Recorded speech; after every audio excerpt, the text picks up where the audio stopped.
Hello दोस्तों, welcome to the new vlog. ये है महाकुंभ का दूसरा व्लॉग।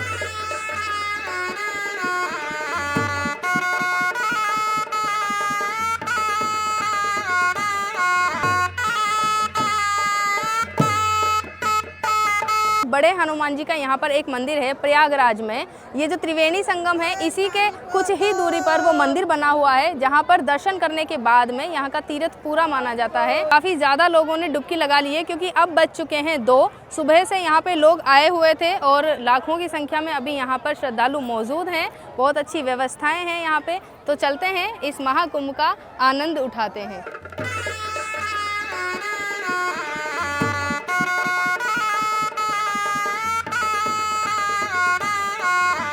तो देखिए वहाँ पर है त्रिवेणी संगम, जहाँ पे लोग स्नान कर रहे हैं। आपका मंगल होगा।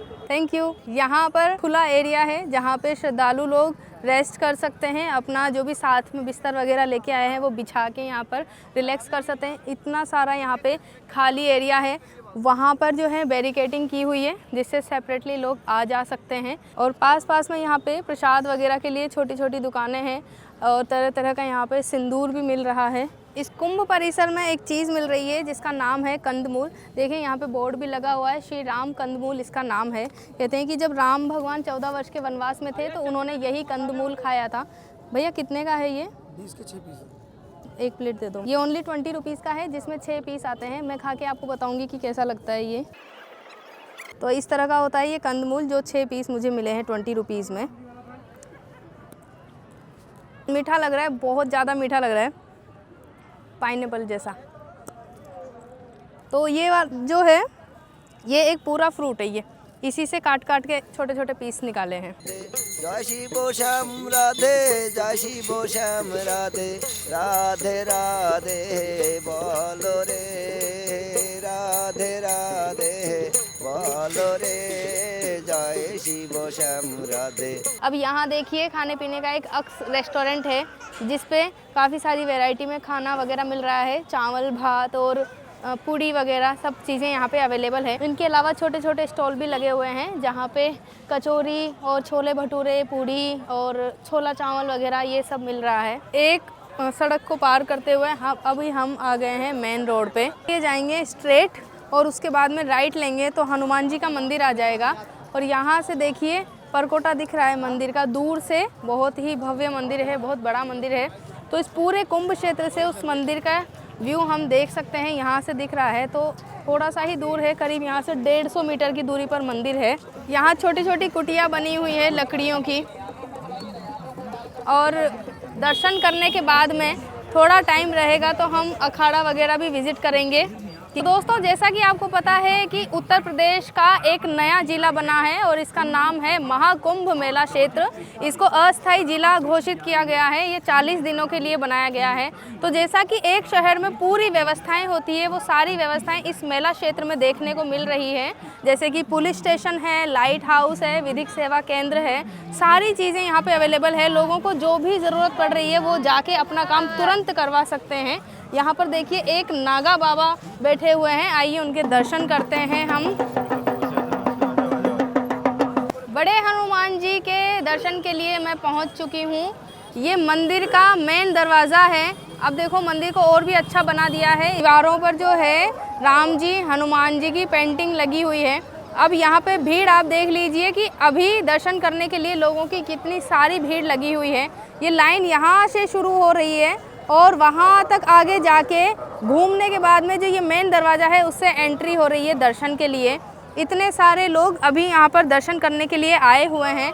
तो जो पूरा मेले क्षेत्र में सबसे ज़्यादा भीड़ है वो मुझे देखने को मिली है बड़े हनुमान जी के मंदिर के बाहर। यहाँ सबसे ज़्यादा भीड़ है। उसके अलावा पूरा जो मेला परिसर है वहाँ पर बहुत ही कम भीड़ है। मतलब इतने लोग और इतना बड़ा ये क्षेत्र है कि भीड़ काफ़ी कम नज़र आ रही है।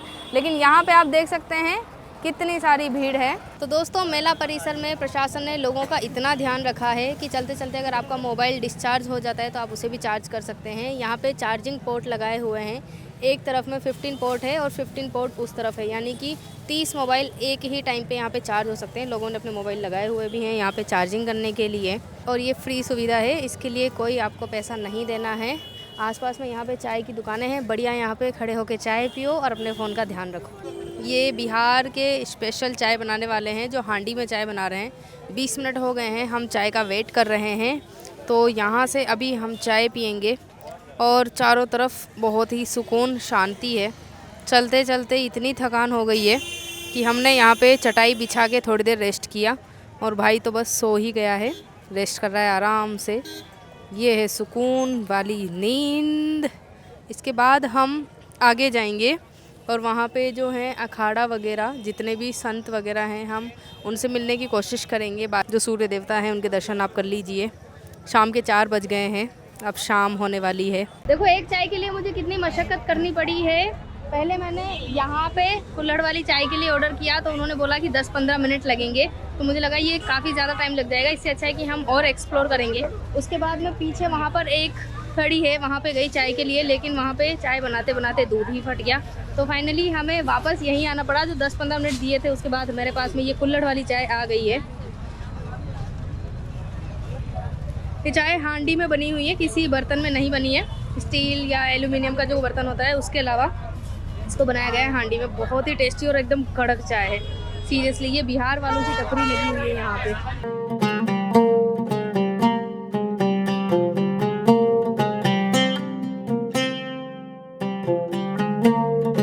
तो मैं अभी आ गई हूँ पीपा पुल पे। यहाँ पे टेम्परेरी पुल बनाए हुए हैं एक किनारे से दूसरे किनारे जाने के लिए। आप देख सकते हैं पैरेलल में यहाँ पे करीब 8-9 पुल बने हुए हैं, वहाँ पे भी पुल हैं और मैं अभी हूँ 4th नंबर के पुल पे। ये पुल सीधा क्रॉस करने के बाद मैं पहुँच जाऊँगी अखाड़ों पर, जहाँ पर सारे संत गुरु और जो नागा साधु हैं वो सब वहाँ पर हैं, जो कि 40 दिन के कल्पवास पर हैं। और देखिए यहाँ पे टेम्परेरी घाट बनाए हुए हैं जहाँ पे लोग आसानी से नहा रहे हैं। ये सेपरेटली बने हुए हैं, यहाँ पे कम भीड़ है, तो जो लोग भीड़ से बचना चाहते हैं वो इधर आके यहाँ पे नहा सकते हैं। और देखिए यहाँ से माँ गंगा का बहाव बहुत ही प्यारा नज़र आ रहा है। तीनों नदियों का ये संगम है, इसको त्रिवेणी संगम कहा जाता है। तो दोस्तों कई लोगों के मन में ये डाउट रहता है कि कुंभ क्या होता है, ये 12 साल में ही क्यों लगता है। तो इसका मोटा मोटा जो है वो मैं आपको बता देती हूँ, क्योंकि वैसे तो इसकी जो कहानी है वो काफ़ी लंबी है। अगर आप किसी बड़े लोगों के पास बैठेंगे, साधु संतों के पास बैठेंगे तो आप जान जाएंगे। जब समुद्र मंथन हुआ था तो देवताओं और राक्षसों के बीच में लड़ाई हुई थी अमृत को लेके। एक कलश था जिसमें अमृत था, तो उस लड़ाई में क्या हुआ कि उस कलश से अमृत की कुछ बूंदें पृथ्वी पर गिरी थी। और कहते हैं कि पृथ्वी के 4 ही जगहों पर वो बूंदें गिरी थी। 4 जगहों के नाम है प्रयागराज, हरिद्वार, उज्जैन और नासिक। इसीलिए कहा जाता है कि 4 जगहों पर 12 साल में कुंभ लगता है। ऐसा कहा जाता है कि उन बूंदों को आसमान से पृथ्वी पर आने में लगे थे 12 दिन, और देवताओं के एक दिन का हमारे जो है 1 साल के बराबर होता है। इसलिए कहते हैं कि वही 12 दिन यहाँ पृथ्वी पर आते आते 12 साल हो जाते हैं। तो इसलिए 12 साल में हर अलग जगह पर कुंभ लगता है। सीताराम सीताराम सीताराम सीताराम। जय शिव श्याम राधे, जय शिव श्याम राधे, जय शिव श्याम राधे, जय शिव श्याम राधे। राधे राधे बोलो रे, राधे राधे बोलो रे। तो जिस तरफ सारे अखाड़ा है वहीं पर एक ये पांडाल बना हुआ है। ये दिखने में पूरा ऐसा लग रहा है कि इसको मिट्टी पत्थरों से बनाया हुआ है, लेकिन ये पर्दों का बनाया हुआ है, कपड़े का है ये। और कितना प्यारा लग रहा है, ये एक महल की तरह इसको बना रहे हैं। अभी इसका अंदर और काम चल रहा है, अंदर जो है कथा वाचन होता है। तो दोस्तों मैं आ गई हूँ अखाड़ा क्षेत्र में। 7 नंबर पुल से सीधा जब आएंगे तो पूरा अखाड़ा क्षेत्र आता है। तो दूर दूर तक यहाँ पर अलग अलग अखाड़े बने हुए हैं। सामने एक आर्टिफिशियल दरवाज़ा बनाया हुआ है। जिस तरह से मैंने आपको पिछले वाले व्लॉग में बताया है कि हर जगह पर यहाँ पर अलग अलग दरवाजे हैं, उनके अलग अलग नाम दिए गए हैं। तो ये वाला जो दरवाज़ा है उसका नाम है डमरू द्वार, और डमरू की आकृति भी उस द्वार पर बनाई हुई है। अब यहाँ पे जो अखाड़े देखिए, श्री शंभू पंचायती अटल अखाड़ा। तो पंचायती अखाड़ा के अपोजिट में है श्री पंचायती अखाड़ा बड़ा उदासीन निर्वाण। दोनों ही जो है पंचायती अखाड़ा है, लेकिन ये श्री शंभू का है और ये बड़ा उदासीन निर्वाण का है। यहाँ पे देखो नागा बाबा भी बैठे हुए हैं। तो यहाँ पर है श्री शंभू पंचायती अटल अखाड़ा, ये इनका स्थान है कुंभ नगरी प्रयागराज में। और ये जो नागा बाबा हैं उनका नाम है नागा बाबा गौतम गिरिजी महाराज। जो कि अभी यहाँ पर अपना स्थान बनाकर बैठे हुए हैं। सामने उनके धुनी चल रही है, तो जो लोग भक्त वगैरह उनसे बात करना चाहते हैं वो उनके पास जाके बैठ के उनसे बातचीत कर रहे हैं। अखाड़ा क्षेत्र में मुझे यहाँ पे 2 दीदियाँ मिली है, ये दोनों हरियाणा से आई है और काफ़ी एक्साइटेड हैं संत बाबाओं से मिलने के लिए। तो ये अपना एक्सपीरियंस शेयर करेंगी, इनको कुंभ में कैसा लगा है। हमें यहाँ पे आके बहुत अच्छा लगा है और हम स्पेशली यहाँ पे नागा साधु और अघोरी बाबा इनको देखने के लिए आए हैं। और अभी हमने जो देखा ये बाबा जी, ये सुबह 4 बजे उठ के ठंडे पानी से नहाते हैं, बहुत अच्छे हैं। और एक जो वो कांटे वाले बाबा जी थे वो भी हमने उधर देखे थे। और यहाँ पर बहुत ही अच्छी पुलिस की व्यवस्था भी सरकार ने भी बहुत अच्छा कर रखा है, बहुत सफाई है यहाँ पे, बहुत ही कोऑपरेटिव पुलिस का भी है सारा। और हमें यहाँ के बहुत अच्छा लगा है। आपका नाम क्या है। राजेश। मेरा नाम प्रोमिला मलिक है। मेरा एक्सपीरियंस ये रहा कि यहाँ पर आकर जो पुलिस की चाक चाबूंद चीज़ें और साफ़ सफाई, योगी बाबा मेरे लिए सबसे बेस्ट है यहाँ पे। बस ये मेरे लिए सबसे प्लस पॉइंट है कि वो योगी बाबा जो है उससे ऊपर कुछ नहीं है। आप लोग कितने लोग आए हो सब। हम 2 लोग हैं। आप 2 ही हम आए दोनों ननद भाभी हैं। अरे वाह, देखिए और कितना हमें अच्छा साइकिल रिश्ता रहती है यहाँ पे ऐसी ये चीज़ों बता के रहे हैं। लिए। दोनों ननद भाभी हैं, सिर्फ ये दोनों ही आए हैं यहाँ पे। हम दोनों ही आए हैं। वाह, बहुत अच्छा लगा आपसे मिलकर। हमें भी आपसे मिलके बहुत अच्छा लगा। Thank you. राधे राधे बोलो रे जय शिव राम। अब मैं आई हूँ एक और अखाड़ा में, इसका नाम है दशनाम नागा सन्यासी श्री पंचायती अखाड़ा महानिर्वाणी। बहुत बड़ा दरवाज़ा बना हुआ है, भव्य दरवाज़ा है। इसके अंदर जाके देखते हैं कि कितने संत गुरु हमें मिलते हैं।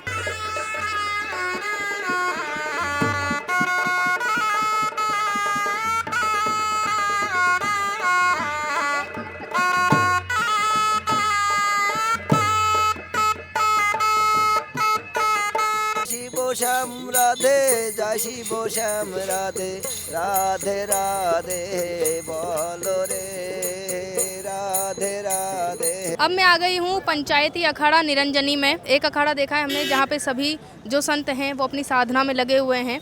अब हम इस अखाड़े में प्रवेश करेंगे। राधे राधे बोलो रे जय शिव राधे जय शिव श्याम राधे जय शिव श्याम राधे जय शिव श्याम राधे जय शिव श्याम राधे। कि मुझे यहाँ पे जो है, मैं जिनसे इंस्पायर हूँ और इनकी वीडियोस में काफ़ी देखती हूँ। वीज़ा टू एक्सप्लोर इनके चैनल का नाम है। देखिए, पहले तो थैंक यू, आपने बोला हमसे आप इंस्पायर्ड हो।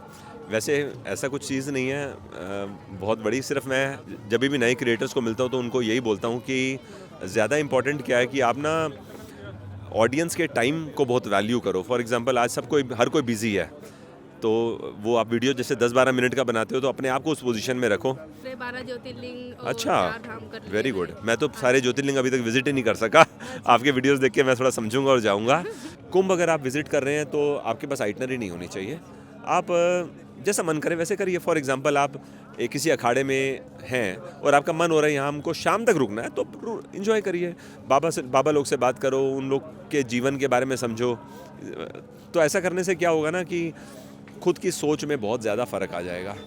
अगर त्रिवेणी संगम के पास बैठे हो और आपका मन हो रहा है कि 1 घंटा और बैठना है, तो बोटमैन को रिक्वेस्ट करके थोड़ा सा बैठ जाइए। और गंगा किनारे बैठे हैं तो बैठे रहिए। तो कुंभ को मतलब शब्दों में बयां सिर्फ इसी तरीके से किया जाता है। ये कोई टिक मार्क एक्टिविटी नहीं है कि हमने 3 दिन में ये किया। What is important is quality time देना और अपने इनर सेल्फ को जागृत करना। तो मुझे तो ऐसा ही लगता है। Thank you so much. So nice of you. Thank you. बहुत अच्छा लगा आपसे। Bye bye. देखिए, इन अखाड़ों में मुझे अलग अलग रूप में साधु संत और नागा बाबा ये सब दिखाई दे रहे हैं। योग करने की, साधना करने की एक अलग अलग तरीके होते हैं। कुछ लोग जो हैं वो हठ योग करते हैं। तो यहाँ पर जो साधु मुझे दिखे हैं उनका नाम है राधे जी। और राधे जी महाराज जो हैं 15 साल से हाथ जो है एक खड़े करके रखे हुए हैं। वो कभी कभी उस हाथ को एक धागे से भी बांध लेते हैं और कभी वैसे ही रखते हैं। सोते हुए, खाते हुए पूरे टाइम 24 घंटे उनकी वही मुद्रा रहती है। आप देख सकते हैं, उनके दर्शन कर सकते हैं।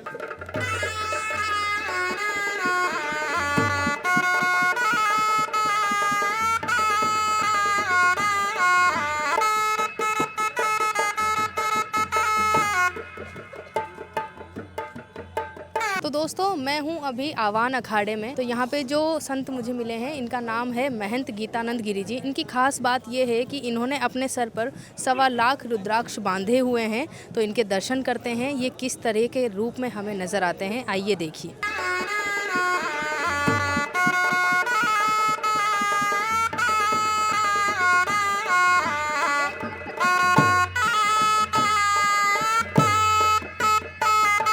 दोस्तों ये था महाकुंभ 2025 का, जो कि प्रयागराज में लगा हुआ है और ये पूरे 40 दिनों तक लगा हुआ है। मैंने यहाँ पर गंगा में स्नान किया है, कहीं अखाड़ों के यहाँ पे दर्शन किए हैं, जहाँ पे कहीं अघोरी बाबा, संत, साधु और महंत यहाँ पर हैं। तो अगर आप भी महाकुंभ में आते हैं तो इसके लिए बहुत ही आसान रास्ता है। जहाँ कहीं से भी आप आ रहे हैं, ट्रेन की सुविधा है सीधे प्रयागराज तक। प्रयागराज से करीब 10 किलोमीटर की दूरी पर ये संगम तट पड़ता है, जिसे त्रिवेणी संगम बोलते हैं। और बाहर आप आएंगे तो आपको ऑटो ई रिक्शा आराम से मिल जाएंगे। सिर्फ 30 रुपये में आपको ये संगम क्षेत्र पे छोड़ देते हैं। अगर आप मेन शाही स्नान वाले दिन आते हैं तो उस दिन ये किराया बढ़ जाता है, या हो सकता है कि ज़्यादा भीड़ के चलते आपको पैदल भी आना पड़ सकता है रेलवे स्टेशन से यहाँ तक। इसलिए कोशिश कीजिए कि नॉर्मल डेज़ में आप आ सकते हैं। यहाँ पे बहुत अच्छे से आप विजिट कर सकते हैं, यहाँ पे मंदिर के दर्शन कर सकते हैं और यहाँ पर अखाड़ों में साधु संतों से आप मिल सकते हैं। कई लोग हैं जो अपने गुरुओं से यहाँ पे मिल रहे हैं। कहते हैं कि कुंभ जो है वो साधु संतों और अघोरी बाबा के लिए ही लगता है। तो 40 दिन उनका यहाँ पर कल्पवास रहता है और इसी के ज़रिए हम उनके जीवन से रूबरू हो सकते हैं कि कैसे वो अपने जीवन को जीते हैं, कैसे अध्यात्म को उन्होंने अपनाया हुआ है और कितनी सादगी के साथ में वो यहाँ पर रह रहे हैं, अपना खान पान क्या कुछ कर रहे हैं, आप यहाँ पे जान सकते हैं। तो ये था कुंभ का व्लॉग। आई होप आपको ये व्लॉग पसंद आया होगा। व्लॉग पसंद आया है तो इसे शेयर कीजिए और आगे से आगे लोगों को इंस्पायर कीजिए इस महाकुंभ में आने के लिए। आप भी 144 साल बाद लगने वाले इस महाकुंभ का हिस्सा बनिए। तो बोलिए हर हर गंगे, हर हर महादेव।